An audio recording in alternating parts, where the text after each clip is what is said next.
जीवन में आनंद के दो ही रास्ते हैं। मान लीजिए आप चित्र बनाते हैं, चित्रकार, और चित्र बेचते हैं, आपको धन मिलता है, आपको खुशी होती है। अगर आप सोचते हैं कि मैं चित्र बना रहा हूं और इस चित्र को बनाकर बेचूंगा, फिर मुझे धन मिलेगा और फिर खुशी होगी, तो चित्रकार जब चित्र बनाता है और उसकी दृष्टि लगी रहती है कि इसके बेचने पर धन मिलेगा, यानी फल की प्राप्ति पर अगर दृष्टि लगी रहती है, तब एक प्रकार से आनंद की प्राप्ति होती है। दूसरा तरीका है, एक चित्रकार चित्र बनाना उसका पैशन है और वो एक विशेष चित्र को बनाने में उसकी रुचि है।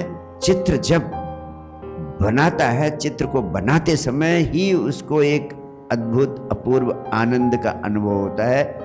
अगर वो चित्र बनाने में ही आनंद का अनुभव कर लेता है और उसकी दृष्टि उसके फल पर नहीं रहती है, तो चित्र बनाना अपने में ही आनंद देने वाला कृत्य बन जाता है, आनंददायक कृत्य बन जाता है। चित्र के बेचने पर धन मिले कि न मिले, अगर उस पर आपने अपने आनंद को टांग दिया तो हो सकता है आपको आनंद मिले या न मिले। लेकिन चित्र बनाने का कर्म करना ही अगर आपके लिए आनंद का विषय बन जाए, तो समझ लेना चित्र बनाते बनाते आप आनंद से भर जाएंगे। तो कर्म के जगत में कर्म को करने में ही आनंद का भाव पैदा करें। जैसे मैं यहाँ आपसे बोल रहा हूँ, अपने हृदय की, अपने जीवन के अनुभव की बात आपके हृदय तक पहुँचाना मेरा कर्म है, और इस कर्म को करते समय ही जिस अपूर्व अद्भुत आनंद से मैं भरा रहता हूँ, उसका कोई हिसाब नहीं है। अगर इसके पीछे मेरी कोई फल की इच्छा हो जाए कि इसके बाद मुझे ये मिल जाएगा, वो मिल जाएगा, तब अभी जो मेरा कृत्य हो रहा है अपना गीत गाने का, इस कृत्य का आनंद मुझे नहीं मिलेगा, क्योंकि मेरी चेतना इस कृत्य के फल पर केंद्रित हो जाएगी। इसलिए जिंदगी में जो भी काम हम कर रहे हैं, उस कर्म को करना ही हमारा आनंद बन जाए। ये कैसे होता है संभव?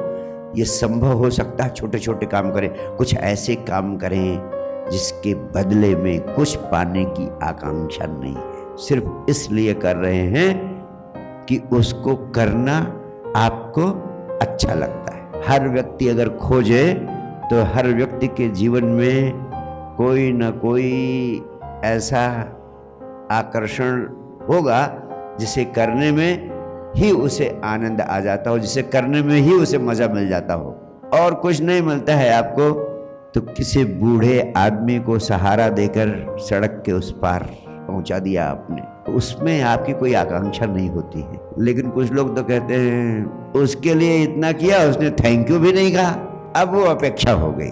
आप थैंक यू की भी अपेक्षा न करिए।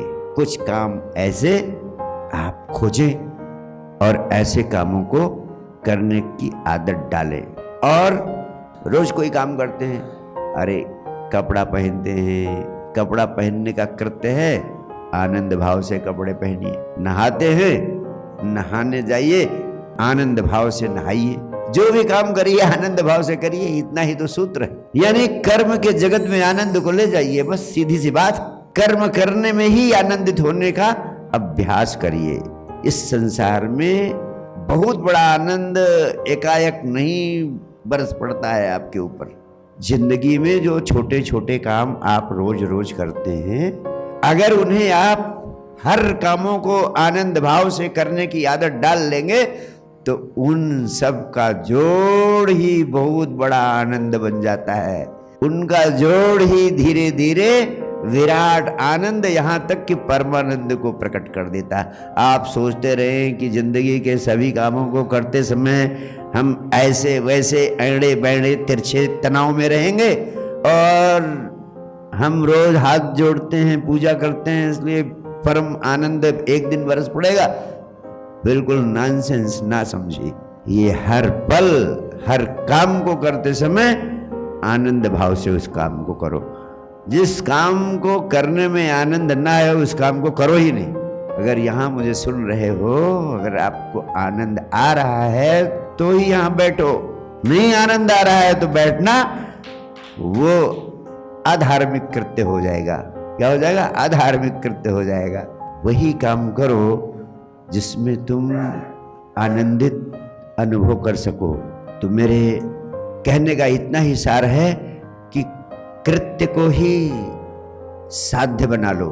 हमारे सारे कृत्य किसी और चीज को पाने का साधन बनते हैं। साध्य कुछ और है, जो कृत्य हम करते हैं वो साध्य नहीं है, तो आपको आनंद नहीं मिल सकता।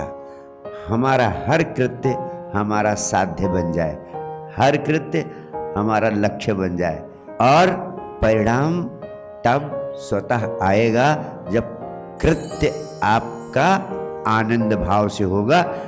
परिणाम अवश्यम भावी है।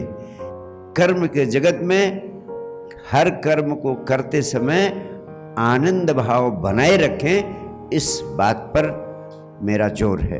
अगर कर्म को करते समय आनंद भाव बना रहेगा तो निश्चित रूप से आपके जीवन में आनंद की रसधार बहेगी और आप आत्म साक्षात्कार की दिशा में हर कृत्य आपका सहयोगी बन जाएगा।